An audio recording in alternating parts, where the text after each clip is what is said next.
आगाह करे सघिजे। ऐं उम्मीद त तव्हां हमेशह जीअं हर मज़लूम तबिके जो आवाज़ बणिजी आला ऐवाननि ताईं असांजो ही दाद, असांजी फ़रियाद, असांजो आवाज़ पहुचाईंदा। असांजा हम कलम दोस्तो सिंध जी तइलीम जे हालतनि मां अवां बख़ूबी वाक़ुफ़ हूंदा।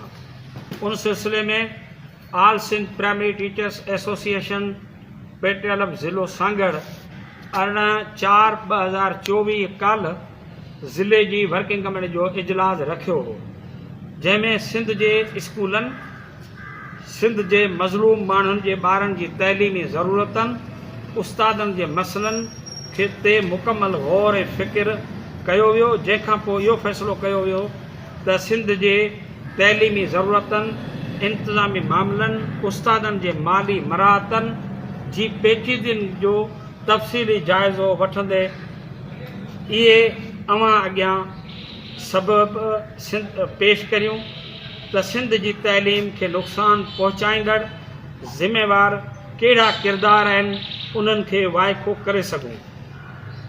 ऐं असां कुझु गुज़ारिशूं अवां अॻियां रखी ही मुतालबो था करियूं आला इख़्तियारियुनि खां त जेकॾहिं ही असांजे गुज़ारिशनि खे, असांजे तहफ़ुज़ात खे दूर न कयो वियो त 5 अगस्त खां पोइ पेट्रोलियम ज़िलो सांगड़ तहरीक जो बाक़ाइदगी सां ऐलान कंदो।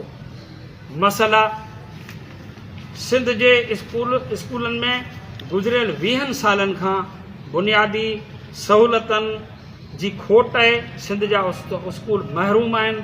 काफ़ी स्कूलनि जो बुनियादी ढांचो ई तबाह ऐं बर्बाद थियल आहे। ऐं जॾहिं बि का बारिश पवे थी त मिसकीन माण्हू जे अझे जीअं क़ौम जे बचनि जा तइलीमी इदारा बि तबाह ऐं बर्बाद हूंदा आहिनि, जंहिंजो को बि स्ट्रक्चर न ठाहियो वेंदो आहे।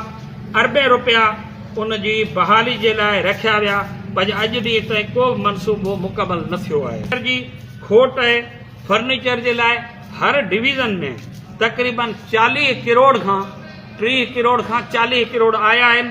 साॻे नमूने असांजी डिवीज़न बेनज़ीराबाद में 37 करोड़ रुपया फर्नीचर जी मद में आया हुआ, जंहिंजे कहिड़े नमूने विरासत थी, किथे विरासत थी, की ॾिना विया, उहे मुख़्तलिफ़ बंगलनि, सिफ़ारिशनि ऐं पर्चियुनि ते विराया विया, जंहिंजो को बि अंग अखर ज़ाहिर कोन्हे।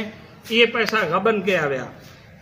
बुनियादी तइलीम ते ज़ोर ॾींदड़ तइलीम जे वज़ीर ऐं सेक्रेटरी ऐं कुझु ॾींहं अॻु में वज़ीर आला सिंध जेके मीटिंग कई, उन में तइलीम ते त ज़ोर ॾिनो वियो, पर उन्हनि खे विसरी वियो त तालीम किताबनि खां सवाइ अधूरी हूंदी आहे।